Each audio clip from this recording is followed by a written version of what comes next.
Hello and welcome to the Big Yearning podcast. We are two life coaches who really enjoy meaningful discussions about big questions. Our work and our lives have been very much shaped by these questions, and they've taken us to some amazing places in our lives and within ourselves. We all long for things. We all carry big yearnings in our hearts, and over the next hour or so, we hope to touch on some of these yearnings and perhaps give you some ideas or insights to help you be clearer about what you long for and how to get it.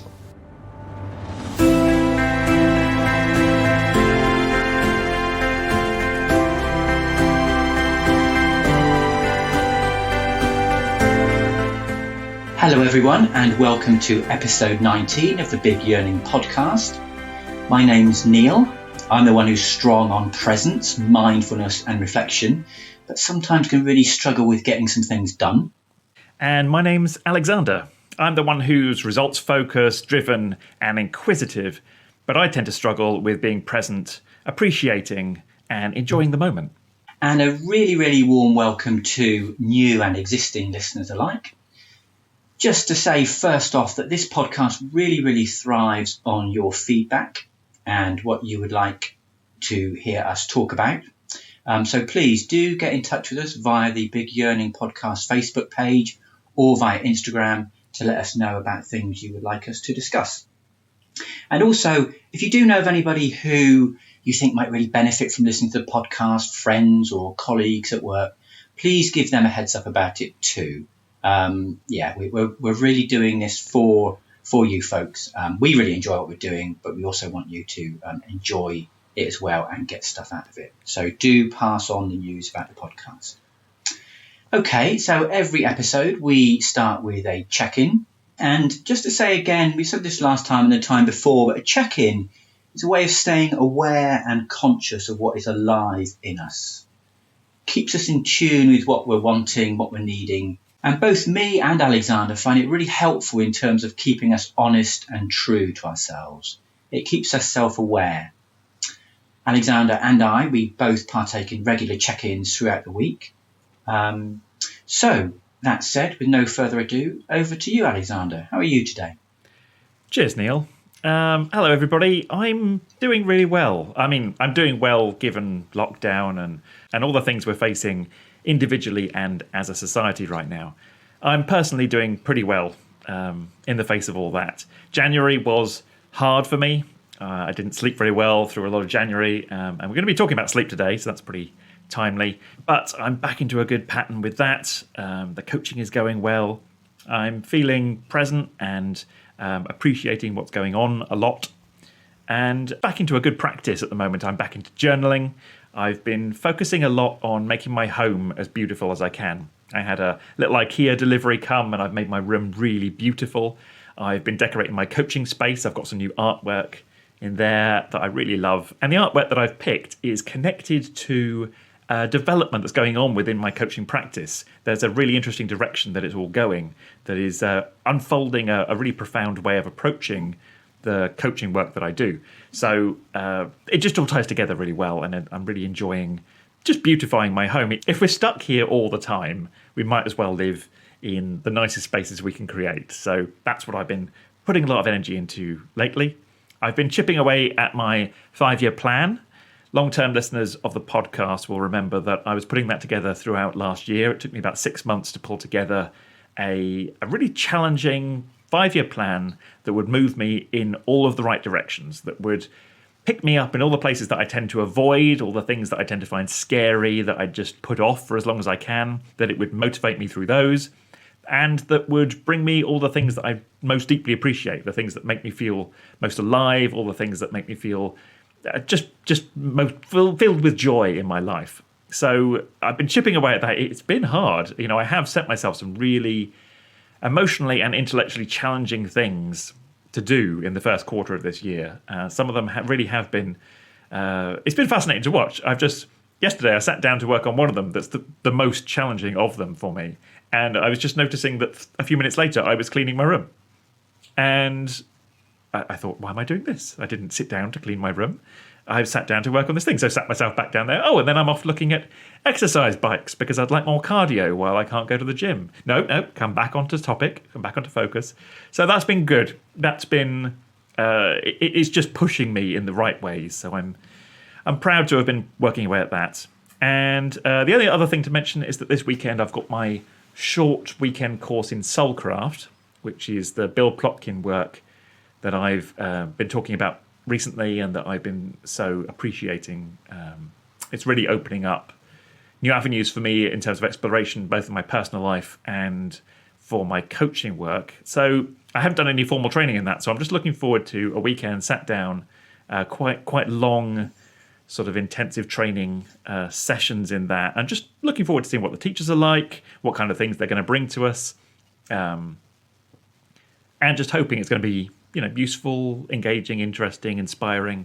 So yeah, looking forward to that. In this one unending day that I would say the lockdown is for a lot of us, where one day is just the same as the next, it's so helpful to have things to look forward to. So yes, just very much looking forward to this weekend. That's my check-in. Thank you, Alexander. Okay, for me, well, it's my birthday today. I am 54 years old. Happy birthday, mate. Hooray, happy birthday, me. So just before we came on air, me and Alexander were having a little bit of a reminisce about previous birthdays. And I've been thinking about my birthday and how over recent years, really, it's only recently that I've been able to really sort of celebrate myself and really take note of and acknowledge my birthday fully. Did have a habit of when I was a younger adult of kind of like ignoring it and shrugging it off and sort of saying, oh, it doesn't really matter, when actually I knew that it did really matter. So I know sometimes that for different people, birthdays can mean different things and be difficult, maybe a little bit like Christmas, these kind of markers in our lives. But for me, I'm kind of learning to sort of celebrate, and allowed myself to be brought breakfast in bed this morning, which is really nice. And yeah, so just generally valuing myself. For me, the fact that I'm celebrating my birthday is a sign that I'm valuing myself and saying that, Neil, you're worth it. So that feels really, really good. And I also found out this morning that I share a birthday with Kim Jong-il, Ronald Reagan, and Doc Cotton. Now, what a superlative triumvirate of human beings that is. Take your pick, eh? It's beautiful, mate. What peers to have. What peers to have. Well, I've always fancied being a supreme leader, you see. It would suit you. Yeah. So, and also John McEnroe and, very interestingly, Eckhart Tolle. So there you go. Amazing. So that's been my sort of little bimbling on the internet this morning, finding out trivia like that. But yeah, I'm having a nice day so far, and really lovely to be doing the podcast with you, Alexander, this morning. Other stuff that's up for me, there's one other big thing up for me, and that is that the family home that I grew up in and that I've known as home for all these 54 years will be passing out of family hands in about 10 days' time, actually. So some of you folks will know that from previous check-ins that my dad went into a care home back last July, and it's a housing association house. So with Dad no longer the tenant there, the housing association are obliged to free up the house and pass it on. And in about 10 days' time, that house will be gone from the family. I mean, there's lots of stuff for me there in terms of reminiscences. There are some really fond memories, and there's also some very difficult memories, so it's quite mixed. But I've always seen it as a bit of a safety net, a home, a place to go to, something that is familiar and very known. So to be giving that up is really quite strong. And I'm fortunate in that I don't have a massively busy week this week. So I've been able to put aside time in a quite a spacious way to allow myself to feel what I feel and think what I think about this happening. And it's been exacerbated by lockdown. Again, this is my own little lockdown story of, Dad going into care during this time and the house going without me being able to see it go. So, what I would really love to do when restrictions allow is to go down to the village and find my own way of saying cheerio to the house and walk around the village. And, there are really special places in that village for me, like the playing field, the recreation ground where I played cricket throughout my teenage years. And my dad used to umpire at cricket. Mum used to make the tees. Me and my brother used to play. And my sister used to kind of help out with the teas, or somewhat begrudgingly, I have to say. And so, it has a lot of meaning. So there's a lot around belonging and place and stuff like that. So I'm pleased that I'm able to consciously give it time and space. And there will be no crooms left in that village. Croom is my surname. No crooms left in that village. We've been there for about 100 years, I think. My dad lived in that house for 88 years. Can you believe?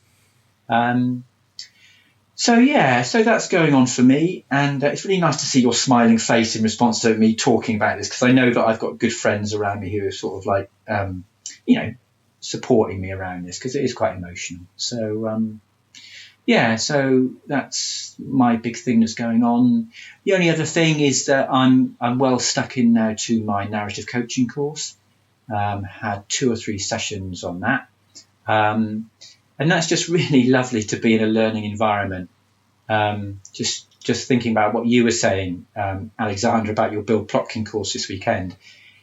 I really love learning, and I really love being a student in a group of learners. So that's going well, and learning a lot, and I think that is already changing my coaching practice. I find that I am more relaxed in myself. I put less pressure on myself. I'm much happier to go with the flow in terms of what emerges in the session. So that feels really, really good. So, that's me for today. Thank you very much, Neil. Okay, so you mentioned a little bit earlier on, Alexander, that we are going to be talking about sleep today. And this is actually a request from someone who listens to the programme. So it's really, really nice to do our first request episode. And so the way that we're taking this is that we're going to take a pretty broad and hopefully holistic look at the topic of sleep, which includes the realms of the physiological, the behavioural, and the psychological aspects of sleep. Now, we both appreciate that it's a really vast topic, so clearly we won't be able to touch on everything that might be of someone's concern, but we hope to offer some insights and observations that are helpful as we sort of touch into this topic. As part of it, we will also be talking about dreams and how we might use these in terms of our own personal development and growth. So that's my little bit of intro. Alexander, as I mentioned the topic of sleep, what comes up for you by way of introduction? Thanks, man.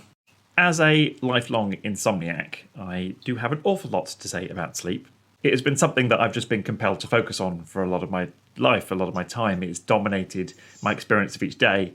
So I have spent a lot of my life reflecting on sleep, learning about it, trying to understand its nature. I think a way to approach this topic, which, like so many of the topics we talk about, we could talk about all day. I think a way to kind of begin this is just to begin thinking about sleep at its best and sleep at its worst. So the nights that we get into bed and we feel calm and we feel snuggled up in our beds and it feels like a comfortable, warm, safe, cozy place to be, and we gently allow our whole person to just kind of soften and drift off to sleep. We have a really great night's sleep, ideally with some nice dreams along the way, and we wake in the morning feeling refreshed and ready to tackle what the next day will throw at us. We are recharged, we have some resources and strength to call upon for that day. That's, to me, sleep at its best. And then sleep at its worst, which I have unfortunately had a lot of experience of, is dreading, perhaps, going to bed because of the challenges and struggles that might wait for us there. Getting into bed, not feeling settled, feeling a bit apprehensive, a bit unsure about what's about to happen in terms of how long will I be awake for. quite mindful of the alarm clock in the morning and exactly how many hours and minutes and seconds there are to go until that goes off. And then for that number to keep flashing up in our minds that says, oh, only got this many hours to go now. Probably going to be quite tired, better get to sleep soon. Tossing and turning in bed, not being able to really get comfortable, constantly waking ourselves up a little bit as we begin to notice that we're falling asleep and get thrust awake again by noticing that we're falling asleep. And for it to just take hours and hours to drift off, waking up feeling like rubbish, and then just having to endure that day with the knock-on effects of having had a bad night's sleep, perhaps slow, perhaps sensitive, perhaps grouchy, perhaps also apprehensive of the next night's sleep and whether this is now going to be part of a cycle. To me, that is sleep at its worst, when sleep has become a bit of an enemy, that it is something that we dread, that it is something which is impacting our physical health, our mental health, our emotional well-being. All aspects of us just feel drained and disconnected and disjointed and not working well. So if we understand what it's like to have a lovely night's sleep, and if we understand what it's like to have a really crap night's sleep, then how do we get a bit more of the former? What do we know that it does for us? What do we do with those dreams that come along? These are the kind of things that came to me as I began to think about this enormous topic.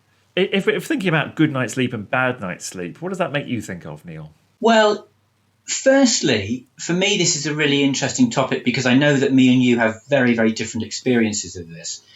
Personally, I sleep pretty well. Oh, you're one of them. I'm one of them. I mean, it's a really good question. I mean, for me, a good night's sleep is, I suppose, one where I'm not worrying, where I'm not kind of tossing and turning. But interestingly, I notice I turn my attention a lot to what I do before I sleep. Me and my partner have got into a habit of watching a lot of football before we go to sleep. And we did make a rule some time back that we'd have a bedroom with no telly in it, with no screen.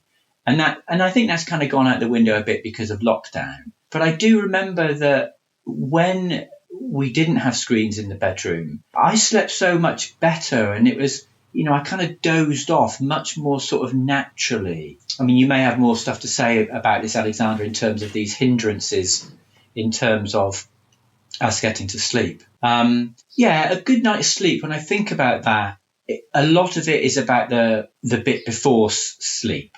And then the other thing that comes from me is a tendency to kind of wake up early if I'm really worried.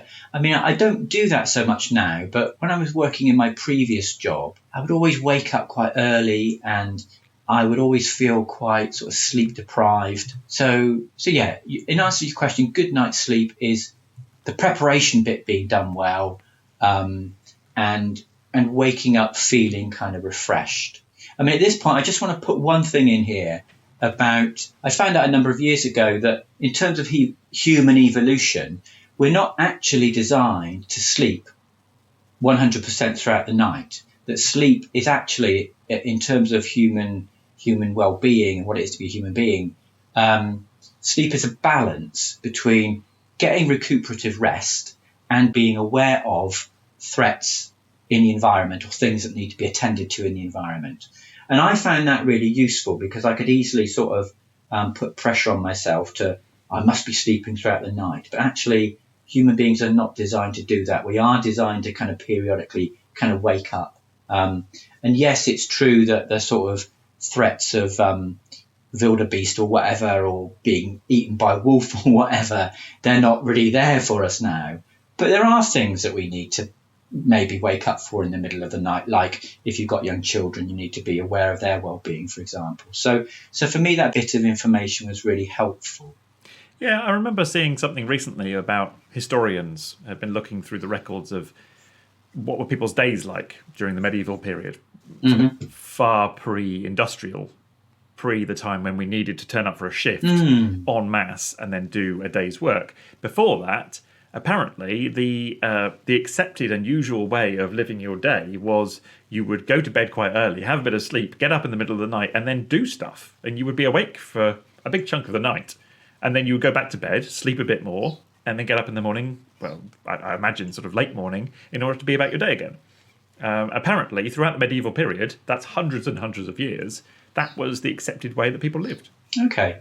Yeah, I mean, it makes me, as you say that, it makes me think of the hunter-gatherer lifestyle in terms of, they didn't have a 9 to 5 kind of imposed on them. And it makes me aware of, again, we often talk about cultural impacts of the topic we talk about. But here we live with this somewhat artificial modality of this thing called a 9 to 5.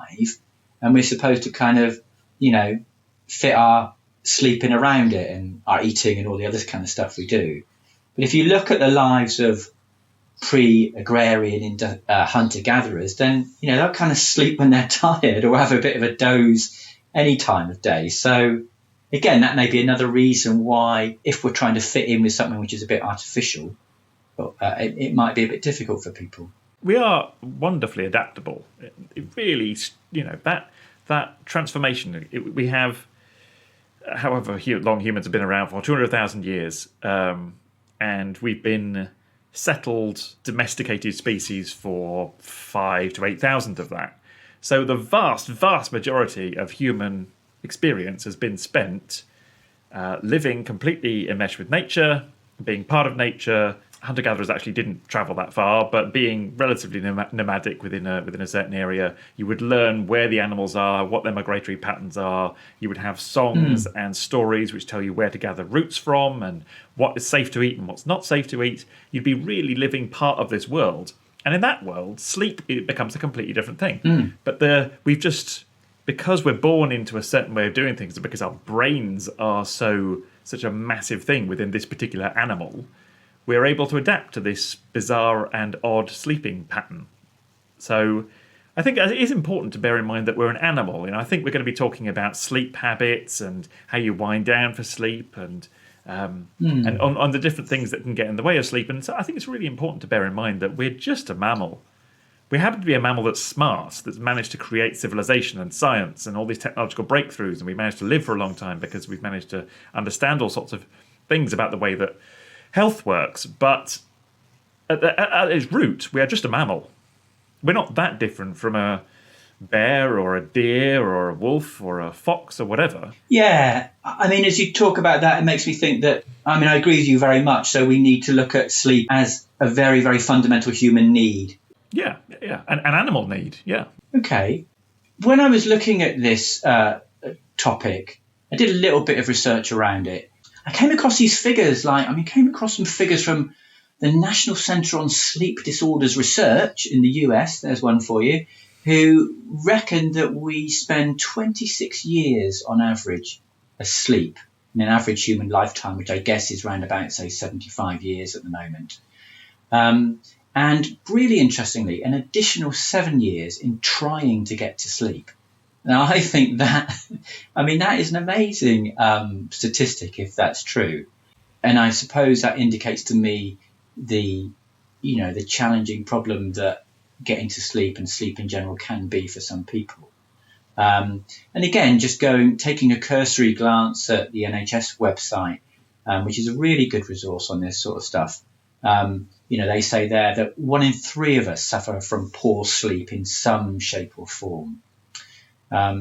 So for me, it's really easy to think that, why are we talking about sleep? It's, we just kind of disregard it as this time when we're not conscious and nothing happens. We can't be doing anything. So we just kind of neglect it.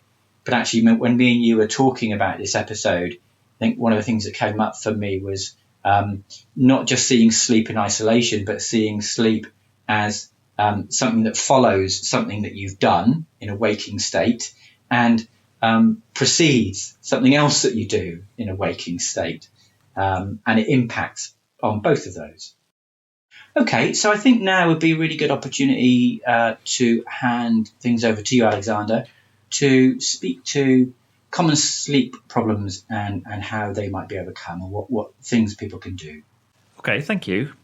So we've kind of established that sleep has a huge effect on our day, on our health. There is a lot of research that sleep is a huge factor in life expectancy and all sorts of health conditions. It's an indicator of all sorts of serious health conditions which can be exacerbated by a lack of sleep. I saw a fact while I was doing a bit of research into this that the human body can go longer without food than it can without sleep. It will kill you faster to not have sleep. And so sleep is really important, and yet so many of us struggle with getting to sleep. As you said, Neil, 1 in 3 people have trouble getting to sleep. So I'm just going to speak to that for a bit as a lifelong insomniac. And when I say lifelong, I have really early memories from my childhood of just not being able to fall asleep. For me, the sensation is that my brain forgets how to sleep. It's not necessarily a distraction. It's not necessarily a something getting in the way. It's just that my brain seems to forget that now is the time to sleep. So I've spent my life surrounded by people who don't have this trouble. My father just falls asleep instantly. I have had partners who, as soon as their head hits the pillow, they're away. I've got one good friend who, when he was in the army, he got to the end of a long march and he was so tired he fell asleep in a nettle patch. And he's never had trouble sleeping. He just, head hits the pillow, away he goes. And yet there's so many of us who don't experience that. We get into bed and we're not sure whether we're going to sleep well or not. So I'm just going to speak to that a little bit for any insomniacs, for any fellow people listening to this who struggle to sleep sometimes. A lot of it comes down to the routines and habits that we build up. And I'm going to speak to kind of the 4 aspects of the human person that I talk about regularly on here and in my coaching work, body, mind, heart and spirit. And then how we can best prepare ourselves for a good night's sleep. For the body, this is the biggest section. We are an animal. When we lay down to sleep, if you watch an animal, another mammal lying down to sleep, it looks much the same as we do. It lies down, it shuts its eyes, the breathing changes, and it's away. So my first piece of advice is don't be overfull of food. It can be very tempting to keep eating right up until the end of the day. Make sure you've got a big gap at the end of the day where you're not eating. That just allows the guts to settle. It means that you won't feel full or uncomfortably full while you're moving around in bed, and it won't be a distraction. It allows the body time to begin calming down. Overall, I think that's the thing. It's about calming and allowing the body to settle. Like the animal lying down and preparing for sleep, we want to be that soft animal as we get into bed. We want to be well hydrated. Hydration has a huge effect on all sorts of different aspects of your health. So it changes the histamine response in the gut. It allows all your tissues to be well hydrated. It will change a lot of the functioning of your organs. But make sure you stop drinking water a while before you go to bed, so you don't have to get up to pee. You want the temperature in your room to be slightly cooler than the rest of your home. There's evidence that when we fall asleep, our body temperature drops slightly. And if you are very, very warm as you are trying to fall asleep, it will get in the way of your body making the transition into sleep. Breathing becomes a big factor. So there are apps and there are videos on YouTube and all sorts of things with various breathing patterns which allow your body to do the calming and soothing part that allows you to sleep, that allows you to drop off to sleep well. So it's usually a timing thing. If you watch these things on YouTube, if you have the apps, there are even some devices now that project a dot of light onto your ceiling, and the light will pulse in time with the breathing, which is most optimal to fall asleep. So if you're really struggling, things like that can be helpful. There are various aids, as in medicines, which can help. That's everything from herbal pills. I take pucker nighttime pills often at night. They just contain herbal things which help you to kind of they calm your gut. They gently assist sleep rather than knocking you out. And then occasionally I take Boots Sleepies pills, which are medicinal. They will knock you out, but they will also leave you feeling very numb and emotionally groggy the following day. So I tend to microdose with those. I'll take like an eighth of one of the lower dose pills of those. In terms of apps, there is now a large number of apps out there with meditations and with sleep stories. I went through this phase last year of listening to a lot of Calms. That's the app, Calm. I listened to sleep stories in there, and they were wonderful. Stephen Fry did one of them, and various other just people with very soft voices telling you a story, maybe a train journey, maybe a fantastical story, and just something to gently soothe you to sleep. And then the other physical thing is you need to be somewhat tired, somewhat physically tired. So walking can help, or gentle exercise. But if you're overtired, you will stimulate hormone production in your body, which will prevent you from falling asleep. So it's finding that sweet spot between being tired but not being overtired. A couple of little things for the mind. So for a lot of people who talk about sleep problems, they talk about that the mind won't shut up. There's this constant babble going on in the mind. They're rehearsing situations from the day. There's songs playing through their head. They're imagining stressful things at work. They're rehearsing arguments with people. Or there is just noise. And we've talked in this podcast before, and certainly if you've had any experience with mindfulness, the babble of the mind is a constant thing. So for the mind, it's about calming that babble. Journaling before bed can be really helpful to get the ideas out of your mind and onto the page. That can leave your mind more calm. There's a mantra that somebody once taught me. He was a lifelong meditator, and he used the mantra, and this is: take a deep breath in, and then as you're breathing out, imagine the words in your head. So you're slowly breathing in, and then breathing out with words, breathing in and breathing out. And the words are, the first breath out, relax, and just allow your body to soften, feel your tissues, allow your muscles to untense. Next breath out is release. So allow whatever tensions are with you from the day to drift away like mist leaving your body. And then the third breath out is the phrase, bring the mind back home. So stop it wandering off and doing all these crazy things. Just gently return it back to the present moment. And then just keep going through these three phrases as you're breathing out. That seems to help me sometimes. In the field of mindfulness, there's a thing called a body scan, which can be wonderful for helping you fall asleep. It'll redirect your attention from babbles and rehearsals and things going on in your brain, and will put your attention solely on an aspect of your body. So if you do a body scan, begin with your big toe and just really feel what is your big toe going through right now. What's it feeling? What's the sensation of the covers on your toe? What temperature is it? Work around the rest of your foot. And then just slowly as you possibly can, work through up your legs, up your torso, down your arms, up to the top of your head. I often feel find that I've fallen asleep before I reach my head. That can be wonderful for calming. A couple of other little things for the heart, that is the emotions. We really thrive when it comes to sleep from calmness and peace. When we get into bed, if we are really wrapped up in that sensation of calm and peacefulness, then we are more likely to sleep, much, much more likely to sleep.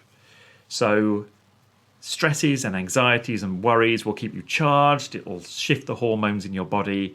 You won't fall asleep easily if you go to bed with that kind of tension. So just reflecting on what helps your heart with that, what helps you to release those feelings. Do you need to talk to somebody? Do you need to go for a short walk and just be connected with your environment? What will calm you and make sure that when you get into bed, you feel peaceful and warm and soft?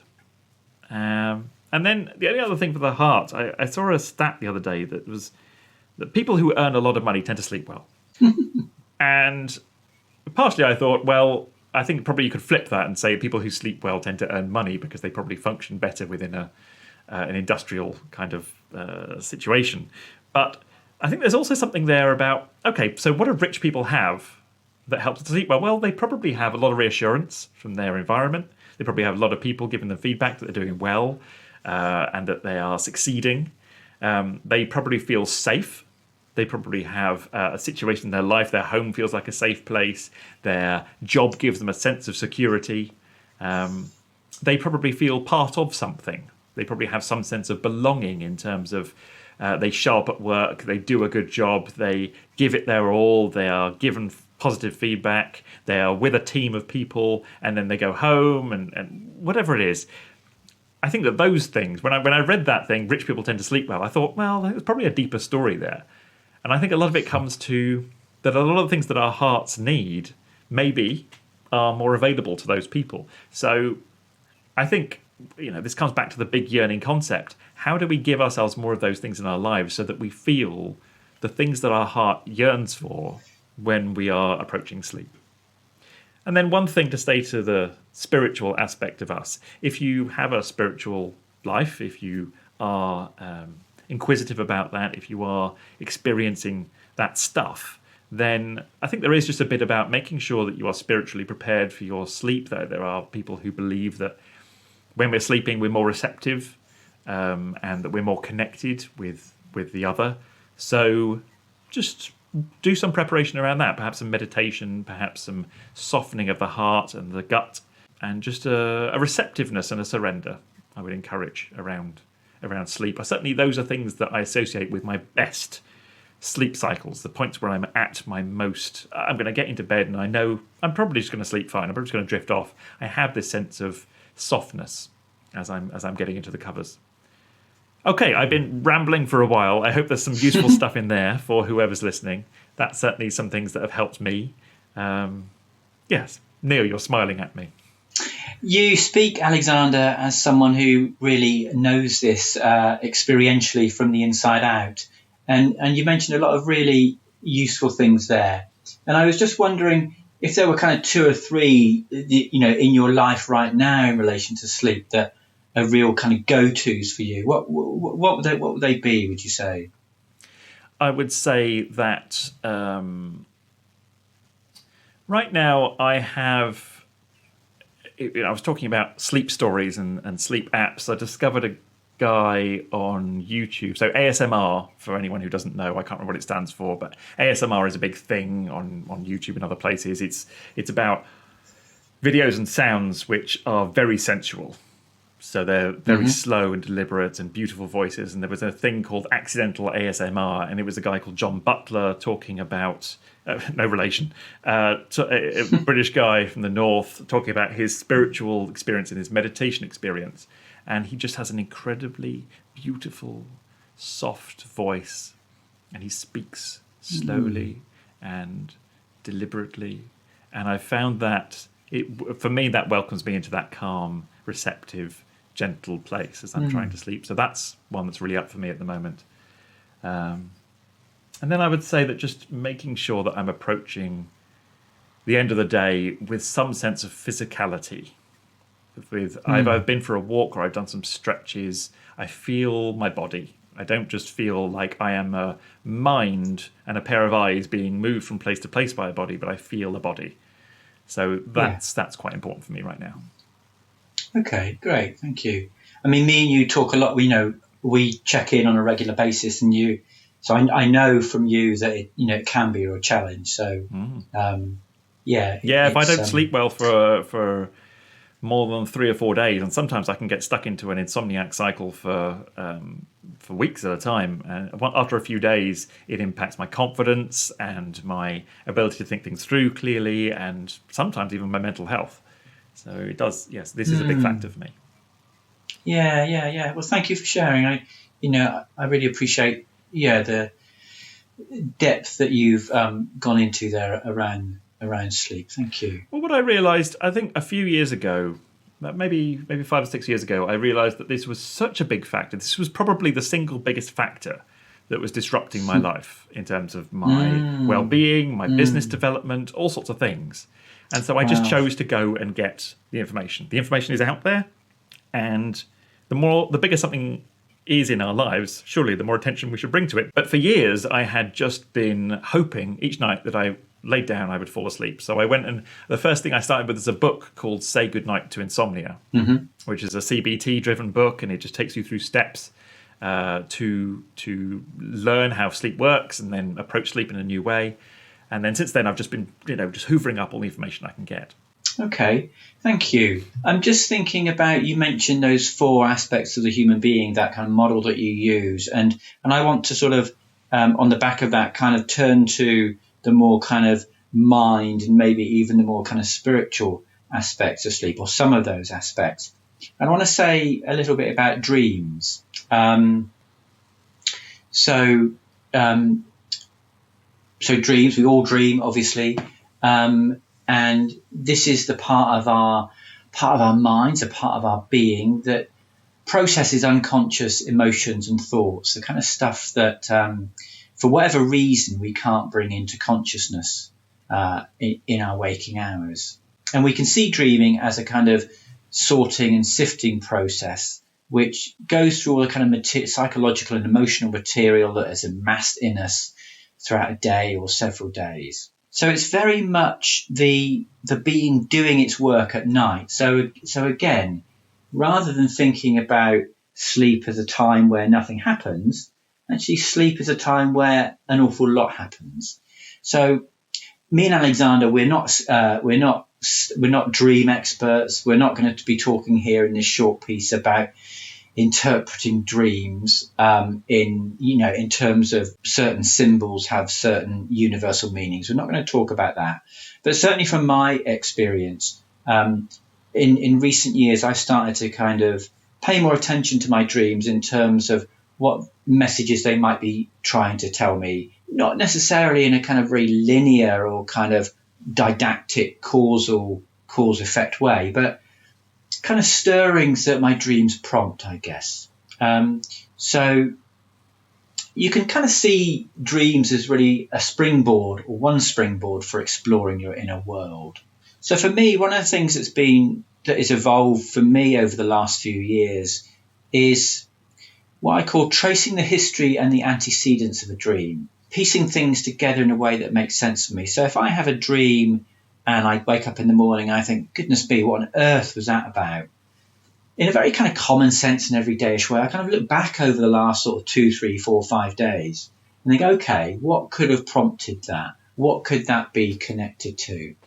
And it's not, like I said, it's not as though I have to make any kind of direct causal kind of link. I suppose that I want to be including my unconscious dream life as part of all of that information that gives me knowledge and understanding about who I am and what I want and where I'm going as a person. So that's one thing I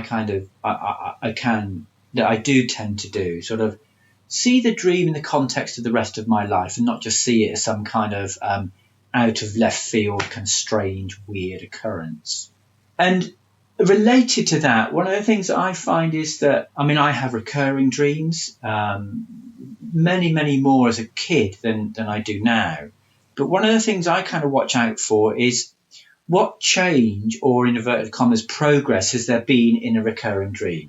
So a very simple example might be I have a dream where I can't find my voice. I literally cannot speak. Words will not come out of my mouth. And then then what's happened with a dream like that is that I have it several months later, or even a year later, or several years later, and I find that in that dream I am speaking. So again, there's no sort of universal interpretation to be made of that. It's very much my own unique personal meanings that I take from that, and how I kind of compare it and contrast it to other aspects of my life in terms of where that finding voice symbolism might fit in. And it's really important here, I think, to say it may not fit in anywhere. It may feel quite out of left field and random, but the invitation is to just have a little bit of a delve, have a bit of an inquire.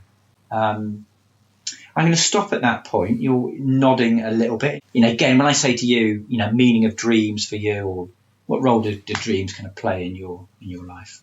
I think dreams are complex. It's worth noting that dreams only happen in very brief segments of our sleep. We can sometimes wake up feeling like we've had an incredibly elaborate dream or a really intense dream that went on for hours. But it's important to realise that the part of your brain that can understand the passage of time is switched off when you're asleep. So your perception that this dream lasted the whole night and that you were fighting in a great cause, that you were running from something, that something awful was happening to you, that people were saying certain really emotive things to you, that only happened very briefly while we were asleep. So it is, I wear a Fitbit and it tells me when I was in REM sleep, which is when you're dreaming, when you're in light sleep, and when you're in deep sleep. And it's the deep sleep which is the really restful and recovering stage. It's when your brain is almost entirely off. It's when the muscles do a lot of their recovery. So during these little pockets of REM sleep, dreams do lots of things for us, I think. Sometimes they bring our attention to things that we needed to pay more attention to. Sometimes they are doing the processing we didn't do during that preceding day, or in a few days around that. I have generally found that if I spend my whole day ping-ponging between things and constantly ingesting information and having entertainment playing or whatever, then I will tend to have more anxious dreams. But if I take a time to go for a quiet walk and not have any entertainment playing and allow my brain to consciously process things, then I take those, if I don't do that, then I take those into my sleep. And if I do that, then that doesn't happen so much. I tend to have nicer dreams or no dreams. That's not universal. A lot of things about the dream world are necessarily mysterious, and I personally am really grateful for that. I would prefer to have these fragments of information from the vast ocean of my unconscious as things that I have to grapple with when I wake up the next day. What the hell did that dream mean? Where did that come from? What's that telling me? I think there is a general thing that if you're having recurring dreams, if you're having nightmares that are very intense, strong anxiety dreams, then perhaps consider there are things you need to voice, need to process, need to express. That can come out through, if it's fairly lightweight, it can come out through journaling, through checking in with people. If it's more intense than that, if you are waking up from very invasive dreams, then there may need to be some kind of therapeutic work done. You might need to go and find yourself a counsellor or a therapist. And that's okay. Let's strip all the stigma away from that. That is something that all humans will need from time to time. So I think in a very broad brush, dreams can be wonderful for that, for just giving us an insight into what we're not paying attention to. And yeah, the reoccurring dream thing is really interesting, I think. I do remember, when I was young, there would be some really strong recurring dreams. I used to have a lot of apocalyptic dreams when I was little. It was a time when a lot of entertainment and a lot of news was dominated by the end of the Cold War, so there was a lot of stuff around nuclear Armageddon. And I used to have a lot of dreams about that, and I used to get really upset by it.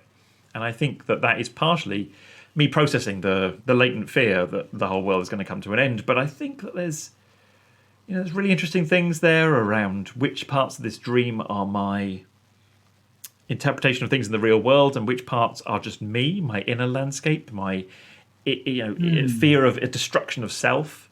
And I think one useful way to interpret dreams is to, if everything in that dream is you, if you're running into your partner, or if you're running into your children, or if you're running into someone who was an inspiration to you in your early life, if you're running into someone who was a tyrant at work, and that keeps happening, okay, well, what if that isn't that person? What if that's you?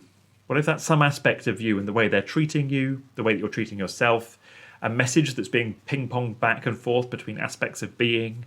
I think interpreting it in that kind of, if this is you and this is your wholly other unconscious self trying to find ways to say things to you, what is being said? Yeah, I think there's some. Yeah, I mean, there's so much to say about dreams. We could do a whole thing, and yeah, it is worth saying that Neil and I are not dreams experts, but it's really interesting trying to piece that together. I think I think it's worth talking a little bit about if you wake up from an intense dream. Could be a really joyful one, could be a really sexy one, could be an anxious one. You wake up and then you're left with the echo of that feeling when you wake up, and sometimes that feeling can dominate your whole day.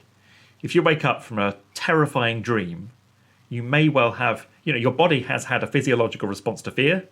So your brain is flooded with those chemicals. And there's just that feeling resonates. It's like if you're running your finger around the top of a glass and then you let go, that sound continues to go for a while, and it will permeate your day, even though you're not asleep, even though you're not dreaming. I think it's worth reflecting on that a bit. Neil, what does that make you think? As you were talking, I was thinking about how, for me, all dreams have a kind of feeling tone.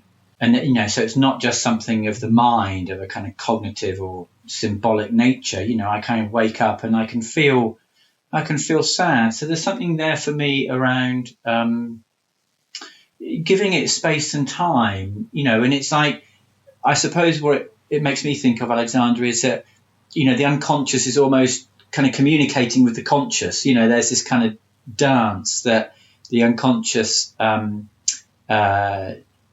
wants to bring things up and out. So in terms of those lingering feelings, I think not to kind of indulge them in a way that might feel unhealthy, but certainly to pay attention to them and give them space. So if there's something sad that comes up or something angry that comes up, then my encouragement to folks listening is to give that space, to give that time, and maybe when it's relented a bit, those feelings, just maybe to do a little bit more inquiring, like you say, maybe a bit more journaling. But I think it's really important to, if you like, not see the unconscious and the conscious parts as separate, but part of a whole that is trying to kind of make sense of things.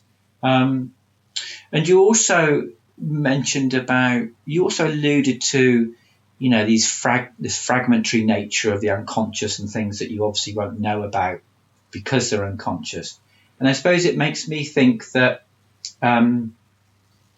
dreams and the unconscious are a bit of a kind of safety pit, really. It's like, things can only come up and out into consciousness when it's really safe enough to do so. So I think for me, with dream material and the after effects of dreams that might be disturbing, I think there needs to be a lot of patience and a lot of kind of time set aside for that stuff. And I really also like what you said about, what if we were to see all of the characters and happenings in a dream as elements of ourselves. So if there's someone in a dream who is really, really angry with you, what might that say in terms of parts of you that are angry with someone else, or parts of you that are angry with another part of yourself, or something like that? And again, like you reminded people, very much a kind of individual thing for people to look into. And, some people listening to this might dream very infrequently, and it's not a big deal. For other people, what we're talking about might be very relevant, and hopefully there are some kind of takeaways in terms of valuing and honouring this material, which is, even though it's unconscious, it's who we are. We don't stop being ourselves when we're asleep. We just become a different aspect of ourselves when we're asleep and through our dream life. So I think one of the things that occurred to me, or one of the things I realised, so I'm a coach, and I sit down with people for an hour at a time, and we talk very intensively about their life and their background and their goals, and my work is to reflect back to them what they're saying, what they're going through, help them find insights into who they really are, grow as people. And it's a tremendous responsibility to be that person who is giving that feedback and holding that space and supporting someone through some of the most profound steps they will ever take. And I used to get quite nervous if I was going through an insomnia phase and I hadn't slept very well for quite a long time. I would be dragging myself into the therapy room and setting everything up and feeling fuzzy in my head and not able to think things through very clearly.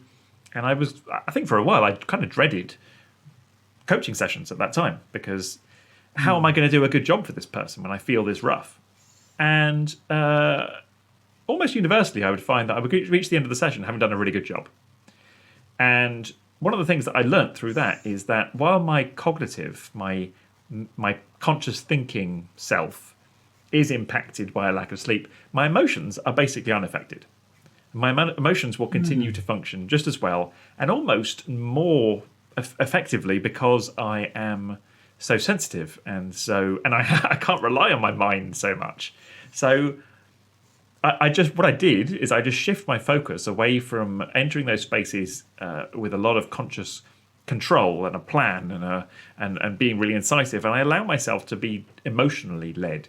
And so I just feel what the other person is feeling. I connect empathetically with them, and I was just as effective. I was just as able to do my job. I was just as able to maintain connection with somebody.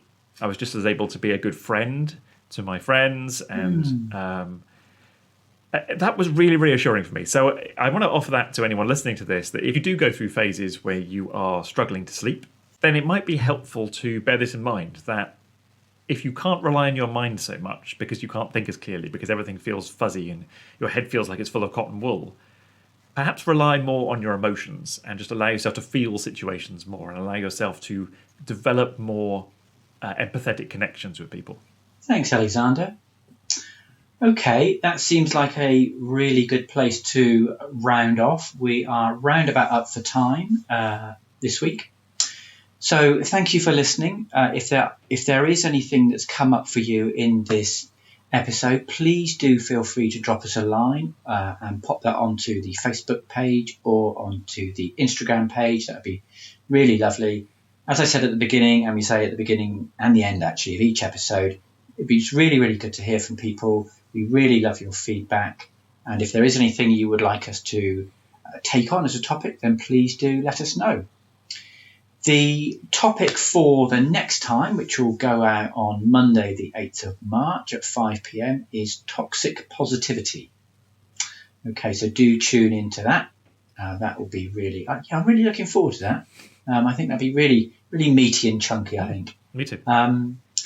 And if you do want to get in contact with us, I've already mentioned the Facebook and Instagram accounts. But in terms of getting in touch with us personally, Alexander, how can people get in touch with you? What's the best way? If you hop onto my website, which is deepcoaching.co.uk, there's a contact form on there, or if you'd like to book a consultation for some coaching, you can also book that in.